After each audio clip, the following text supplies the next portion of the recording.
Teman-teman nggak boleh ya bilang begini, coba dulu ya, seandainya dulu begini ya, coba kalau aku nggak kenal sama dia ya, coba, nggak boleh. Sesuatu yang sudah terjadi, tidak boleh kita mengatakan hakada, seandainya hakada. La, teman-teman katakan qadarullah wa ma syaa fa'ala. Sudah jadi ketentuan Allah dan Allah menghendakinya. Topik kita sore ini adalah ikhlaskan, maafkan. Ahilman mau tanya, ikhlas itu susah atau mudah? Jawab, mudah atau susah? Susah atau mudah? Nah, kenapa ikhlas itu susah? Karena pahalanya surga. Kalau ringan, pahalanya kipas angin, ya. Kulkas satu pintu, ya. Terus apa lagi? Payung dan piring cantik, gitu ya. Ikhlas itu susah karena pahalanya surga. Memaafkan susah karena pahalanya surga. Maka setiap pahala yang besar itu pasti diiringi dengan ujian pengorbanan yang berat. Inna idhomal jazai ma'a idhomil balai. Sesungguhnya besarnya pahala itu tergantung beratnya ujian. Makin berat ujiannya, makin besar pahalanya. Kemudian kata Nabi SAW, Innallaha idza ahabba qauman ibtalahum. Sesungguhnya Allah, apabila Allah sedang mencintai seorang hamba, apabila Allah sedang mencintai suatu kaum, ibtalahum, maka Allah akan menguji kaum tersebut. Allah akan menguji hamba tersebut. Kenapa? Karena Allah mencintai hamba tersebut. Maka sesuatu yang harus menghadirkan keikhlasan, besar ujiannya, besar pengorbanannya, karena boleh jadi di dalamnya Allah siapkan pahala besar bagi kita karena sesuatu yang menyakiti kita. Maka ini quotes yang pertama dari Ahilman ya. Nggak mau kalah sama Abah Muhajir gitu ya. Gini, pertama cara kita memandang satu persoalan ya. Cara kita memandang satu masalah. Kalau kita melihat suatu masalah itu sebagai ujian yang berat, maka kita akan capek menerima itu. Tapi kalau kita melihat masalah itu atau ujian itu sebagai bentuk pesan cinta Allah kepada kita, maka kita akan ringan menerimanya. Maka teman-teman belajar, kalau dapat masalah, dapat ujian, maka masalah ujian itu adalah pesan cintanya Allah, berkah yang tersirat, pesan cinta yang tersurat, yang Allah berikan kepada kita karena Allah merindukan kita. Itu poinnya. Ini kan Ahilman dari wajahnya hampir sama semua ya. Wajah-wajah banyak masalah kelihatannya ini. Atau wajah-wajah yang sedang diuji gitu. Ahilman ingin berikan kabar kepada teman-teman, kalau teman-teman sedang diuji, bergembiralah. Karena teman-teman sedang dirindukan oleh Allah Subhanahu wa ta'ala. Jadi di antara ciri dan cara Allah merindukan seorang hamba, dengan cara apa? Allah hadirkan ujian kepada hamba tersebut, agar hamba tersebut ketika mendapatkan ujian itu, dia jadi ingat ke Allah Subhanahu wa ta'ala. Teman-teman nanti buka surat Al-Baqarah ayat 155, 156. Abah sudah buka, saya langsung ngintip barusan di situ. Apa kata Allah?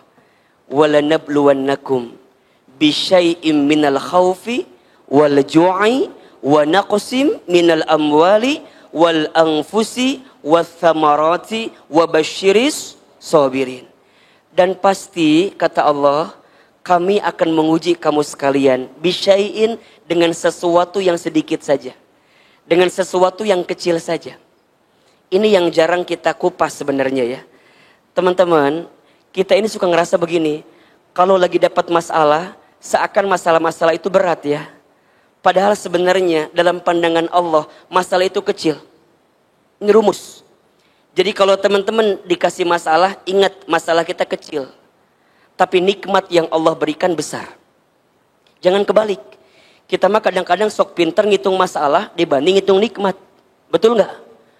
Kalau dikasih nikmat kadang-kadang kita ngerasa saeutik, dikasih masalah asapang loba masalah nak. Lihat wajah saya. Kumaha kuleuh. Da loba masalah teh ya meureunnan. Emang kumaha gitu? Kadang-kadang masalah tuh nggak seberapa, tapi kita yang seringkali merasa paling besar masalahnya. Maka tolong teman-teman ya, catat baik-baik. Ya Allah, masalahku berat, iya. Tapi aku tenang, karena aku punya Allah yang maha besar. Catat status yang kedua itu. Ya Allah, aku punya masalah yang berat. Tapi aku tenang, karena aku punya masalah yang, punya Allah yang maha besar. Jadi masalah itu kecil sebenarnya. Makanya dilanjutkan apa di antara persoalannya? Satu, minal khauf. Manusia diuji dengan ketakutan. Wal ju'i, dan kelaparan. Wa naqsi minal amwal, dan kekurangan harta. Ya, teman-teman kalau udah ngurusin harta pasti kurang terus, betul nggak? Iya. Sudah punya gaji 3 juta, kurang atau tidak? Kurang kalau kita lihat orang gajinya 5 juta. Dikasih gaji 5 juta, lihat orang gaji 7 juta, kurang atau tidak? Kurang. Maka kita diajarkan kalau urusan dunia jangan lihat ke atas. Kunaon cangkel. Gitu Nyeri. Urusan dunia lihat ke bawah, urusan akhirat lihat kemana? Lihat ke atas. Teman-teman kalau urusan dunia lihat ke samping, lihat ke atas capek. Tetangga beli kulkas, orang kedinginan, ayah. Tetangga beli kompor gas, orang kepanasan. Tetangga beli mobil baru, kita katabrak. Da cicing di harapan mobil tetangga orang. Tetangga masang parabola, orang minum Paramex. Jadi serba salah. Kalau urusan harta mah nggak ada habisnya. Betul apa enggak? Ujungnya naon? Iri. Punten mohon maaf, dengki. Iri we ka batur teh. Cenah. Mobil anyar, paling menang maling. Tuh. Mobil kumaha malingna. Iya.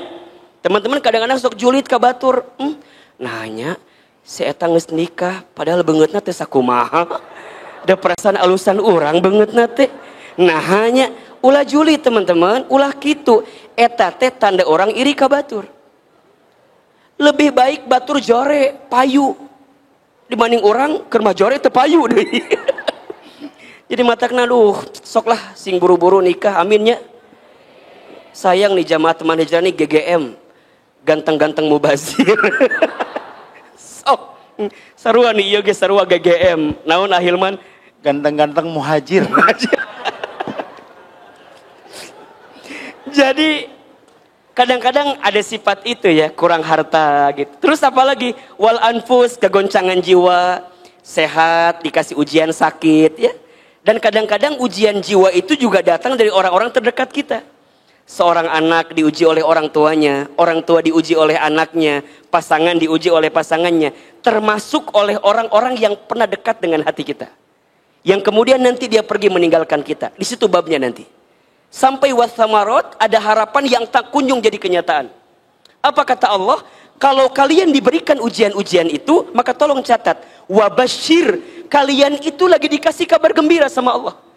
Jadi kalau ada yang diuji dengan ketakutan, diuji dengan kelaparan, kekurangan harta, kegoncangan jiwa, dan harapan yang tak kunjung jadi kenyataan, tolong teman-teman catat, Allah sedang memberikan kabar gembira. Bagi siapa Ahilman? As-sabirin, bagi orang-orang yang sabar. Siapa orang yang sabar itu? Alladzina idza asabathum musibah qalu inna lillahi wa inna ilaihi rajiun.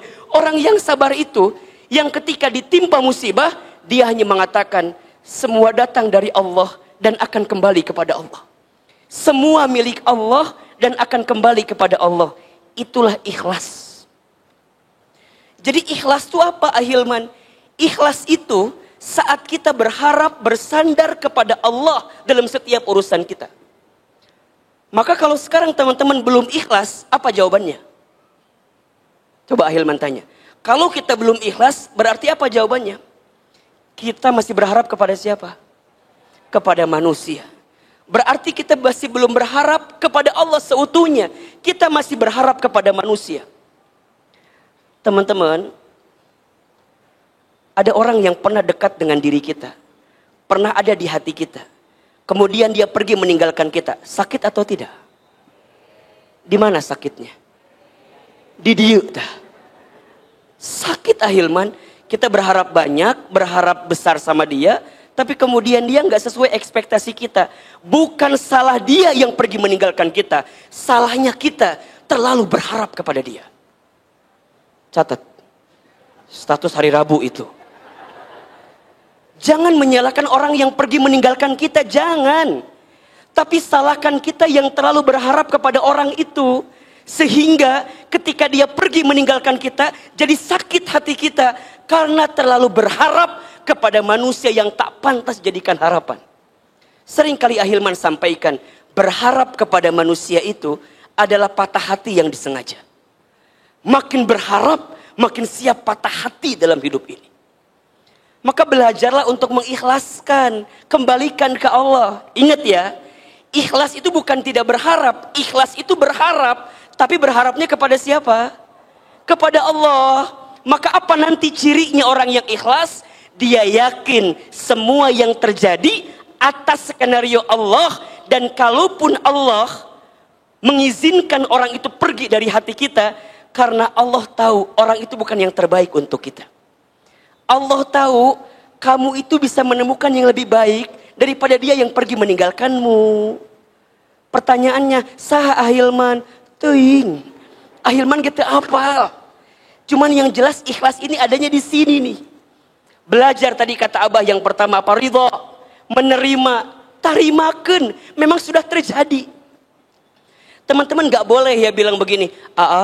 Coba dulu ya. Seandainya dulu begini ya. Coba kalau aku gak kenal sama dia ya. Coba. Nggak boleh.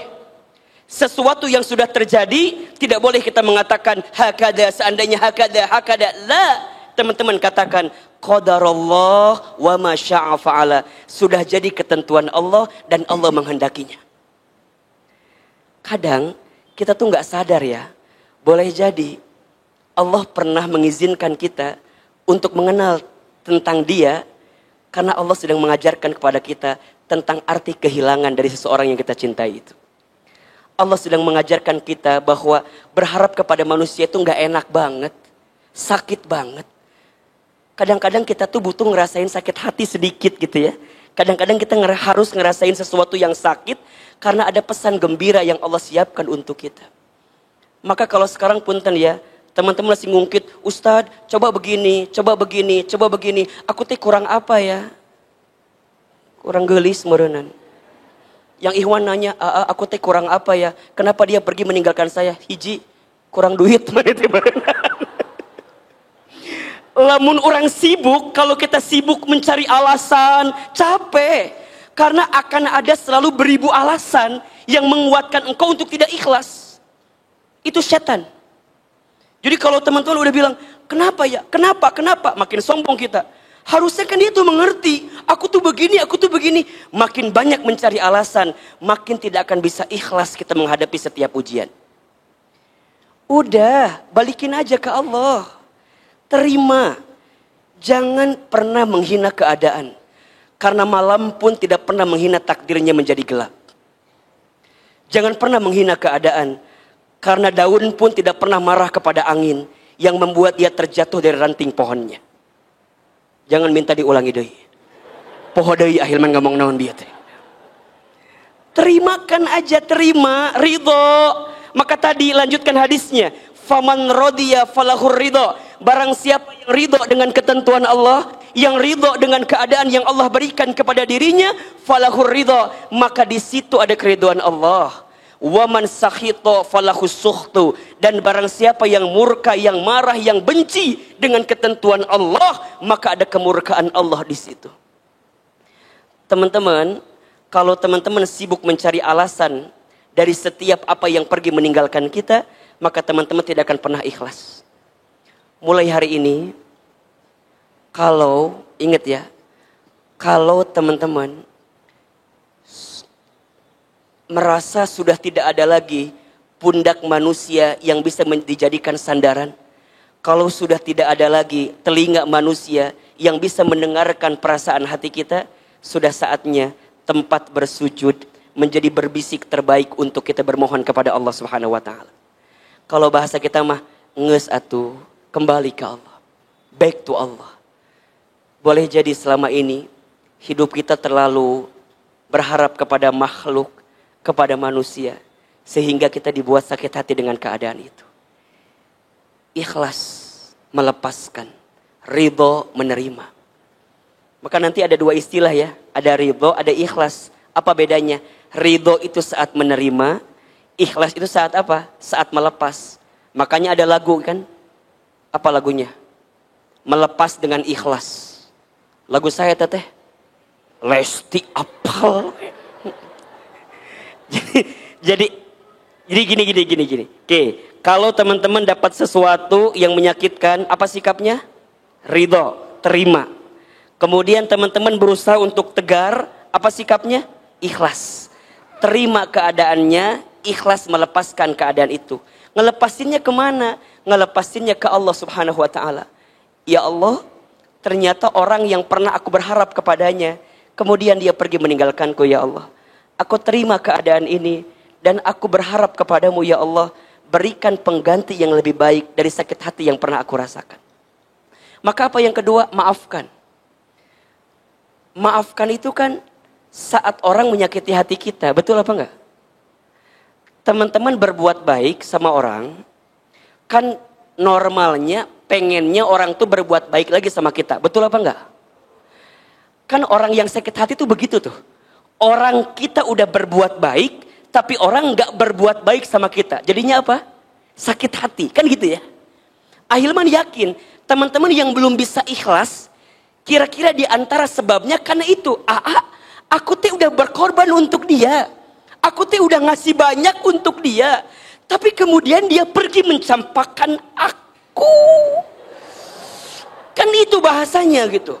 Aku udah ngasih sekian, aku memberi sekian, berkorban sekian. Kan harusnya dia tuh balas lagi lebih baik dong ke aku. Harusnya dia tuh peka dong ke aku. Kan itu pengennya kita, betul apa enggak? Tiba-tiba orang yang sudah kita berkorban, kemudian dia pergi ninggalin kita, kita sakit. Kenapa? Karena kita berharap kebaikan dari dia. Betul apa enggak? Maka disitulah Allah sedang siapkan pahala untuk kita. Pahalanya apa? Pahala memaafkan. Teman-teman sayang, kalau semua orang berbuat baik kepada kita, semua sama, bagaimana mungkin kita bisa mendapatkan pahala memaafkan? Justru Allah itu boleh jadi menakdirkan ada orang-orang yang menyakiti kita, ada orang yang menzalimi kita, ada orang yang mengkhianati kita, ada orang yang menggores luka di perasaan kita, sengaja. Agar apa? Agar kemudian Allah titipkan pahala kepada kita. Pahala apa? Pahala memaafkan. Jadi nggak apa-apa kalau ada orang yang menyakiti kita. Nggak apa-apa kalau ada orang yang melukai perasaan kita. Karena Allah sedang menyiapkan pahala untuk kita. Apa pahalanya? Pahala memaafkan. Dan teman-teman tahu, ada 3 amalan yang akan membuat seorang hamba dibangunkan istana di surga. Apa di antara amalannya? Yang pertama, falyafu amman dolamaka. Maafkanlah orang yang pernah menyakitimu. Yang kedua, waliyu'ti man haramaka. Memberilah kepada orang yang tidak memberi kepadamu. Memberilah kepada orang yang tidak baik kepadamu. Dan yang ketiga, waliyasil man qata'aka. Sambungkanlah silaturahmi dengan orang yang pernah memutuskannya dengan dirimu. Maafkan orang yang pernah menyakitimu. Memberilah kepada orang yang tidak berbuat baik kepadamu. Dan sambungkan silaturahmi dengan orang yang pernah memutuskannya dengan dirimu. Allah tidak meminta kita untuk melupakan, tapi Allah meminta kita untuk memaafkan. Ahilman, aku sulit melupakan dia. Memang susah. Makin berusaha melupakan makin gak bisa. Maka apa perintahnya? Maafkan saja. Maafkan itu berarti gimana Ahilman? Kita percaya kebaikan yang kita lakukan pasti balasannya juga kebaikan. Kalau bukan dari orang itu, Allah menyiapkan pahala kebaikan untuk kita. Teman-teman jangan khawatir ya. Jangan pernah berpikir gini, aku sudah berbuat baik, tapi kok orang gak berbuat baik sama saya? Jangan pernah berpikir begitu. Karena dalam pandangan Allah, setiap kebaikan pasti balasannya adalah kebaikan. Hal jazaul ihsan illal ihsan. Tidak ada satu kebaikan pun kecuali balasannya adalah kebaikan. Famay ya'mal mithqala dzarratin khairan yarah wa may ya'mal mithqala dzarratin syarran yarah. Barang siapa yang berbuat kebaikan walaupun sebesar biji dzarrah, Allah pasti membalas kebaikan itu. Dan barang siapa yang berbuat keburukan, disembunyikan, dirahasiakan, ditutupi, walaupun sebesar biji zarrah, Allah pasti membalas setiap keburukan itu. Teman-teman sayang, kalau kita udah berbuat baik sama seseorang, tapi kemudian dia tidak membalas kebaikan kita, jangan pernah putus asa. Karena Allah sedang menyiapkan pahala yang lebih baik untuk kita. Apa syaratnya? Maafkan kesalahannya. Ustadz, tapi enak di dia. Kata siapa? Teman-teman, jangan mengira orang yang berbuat buruk sama kita nggak dapat balasannya. Mereka dapat balasannya. Tapi bukan kita yang membalas. Biarkan Allah yang membalas. Kalau orang berbuat buruk sama kita, kemudian kita berbuat buruk lagi sama orang, bedanya kita sama dia apa? Betul apa enggak? Ustadz, dia selingkuh. Emangnya aku enggak bisa? Aku juga bisa. Punten, misalnya nanti teman-teman berumah tangga ya. Pas berumah tangga misalnya pasangan kita, punten mohon maaf, menyakiti hati kita. Jangan dibalikan. Ustadz, emang pasangan saya aja yang bisa nyakitin saya juga bisa. Saya juga masih lumayan. Mana wajah aku cantik. Badannya juga bagus. Teman-teman jangan pernah berpikir, jangan pernah berpikir membalas keburukan orang kepada kita. Kalau teman-teman berpikir membalas keburukan orang sama kita, berarti kita kehilangan potensi kebaikan dari Allah Subhanahu wa taala. Ikhlaskan, maafkan. Lepaskan sesuatu yang pergi dari kita. Maafkan setiap kesalahan dia yang pernah menggores hati dan perasaan kita. Yakin Allah sedang menyiapkan yang terbaik untuk kita.